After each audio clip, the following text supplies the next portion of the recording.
Now, on to the big item. The big item being the dues credit. Now, as far as DVC being closed during COVID, we obviously know that 3, 4, 5 months, of closures, some of them ongoing. Grand California is still closed. So with those closures having impacted so much time, obviously operating costs were a lot lower. Things like housekeeping costs and maintenance and all that type of stuff was a lot less than on a normal year, especially a lot less than what they budgeted. So with that comes a credit.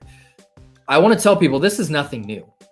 Credits occur all the time, especially on the tax front. When we deal with the property tax portion, DVC forecasts what they think the property taxes are going to be in a given year. They're never accurate, ever. And so each year, there's always usually a slight overage that rolls into, and if you go back to your statements, you'll see a little line item for saying credit for taxes from the previous year. So this is nothing new. It's just new in a grander scale because we've never seen something close down this long that have such a large impact. But the nice news is they're rolling a bunch of money forward. It's not everything, but it's definitely in line with what I was hoping, and I'm glad to see. I was hoping somewhere between 50 cents and $1 per point. Most of them land right in that window. You have a couple outliers. I think Riviera was at $1.70. Yeah, $1.70. You've got Alani's at $1.67. Grand Cal $1.54. Those last two obviously being closed a lot longer than the other resort. Credit's a lot larger. Riviera, the credit probably more relates to how much developer inventory Disney carries because they're carrying such a large amount right now. That's why that credit's probably on the much larger scale. There very well might be a credit for Grand Cal next year also. There probably will be. Yeah, so don't be surprised at that. Yeah, there probably will be. But yeah, obviously Vero did not see much of a credit. That stinks. But I think part of that being some of the extensive operating cost increases for insurance and such. So only 25 cents per point there. But most, as I said, 50. You're like 68 cents at Poly, 82 cents at Boulder Ridge. Boardwalk's about 70. So a decent chunk of change. So however many points you own at a specific resort, multiply it by that number, and that's how much your credit's going to be. What will happen is due statement should come out here probably Wednesday, I would guess, of this week. Okay. Wednesday to Friday. Somewhere there. So we'll get the actual due statements. What that'll do is you'll see on the due statement, you'll see the assessment rate, which was based off of the budget that we talked about a month ago. Then you'll see a line item that says credit from 2020 overage or something of that nature, and they'll apply the credit. So say you had, say your dues bill was $1,000 and you are going to get a $300 credit. Well, you'll see the 1,000, you'll see the 300, you'll actually only owe 700. And then if you're on monthly auto pay, it'll spread that 700 out over 12 months. So nice thing is everybody's probably walking home. The average owner is about 150 points. So everybody's probably walking home with an extra 100, 125 bucks in their pocket, which is nice. Most of the credits, not all, most of the credits are higher than the increase is.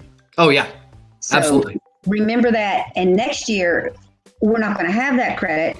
We're going to have that current due plus the higher dues. Yep. So it's going to hit us a little bit harder. Yep. Just to think about that and don't forget that is obviously definitely.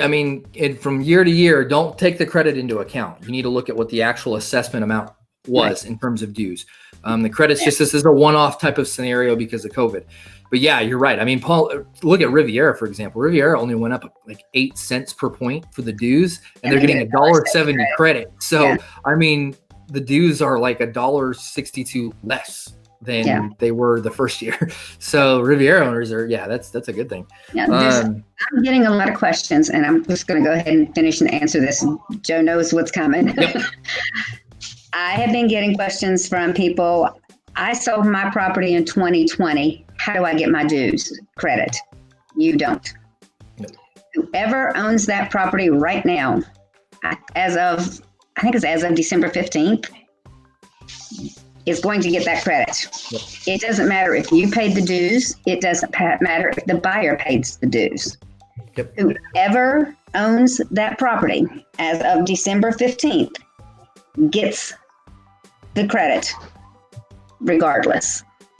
So listen, this is nothing new. So if you sold a contract in 2019 and there was a slight credit from taxes, guess what? The buyer got the credit from the taxes. It was just not very noticeable because it was probably. Yep, it's the same way. They cannot roll a credit forward to somebody who doesn't own the property anymore. You have to own the property when the due statement comes out. If you don't, if the property is not in your, if the deed is not in your name at that point in time, you're not getting credit. So keep that in mind. But yeah, so that's the big news though. I think that there was a little bit of, people were a little skeptical come back a month ago when budgets came out. And I tried to tell everybody, it's just the proposed budget. This is not going to include any sort of credit because this is just what they expect operating costs and everything to be next year, regardless of what happened in 2020. We've got our credit now. We know what they're going to be. So be happy.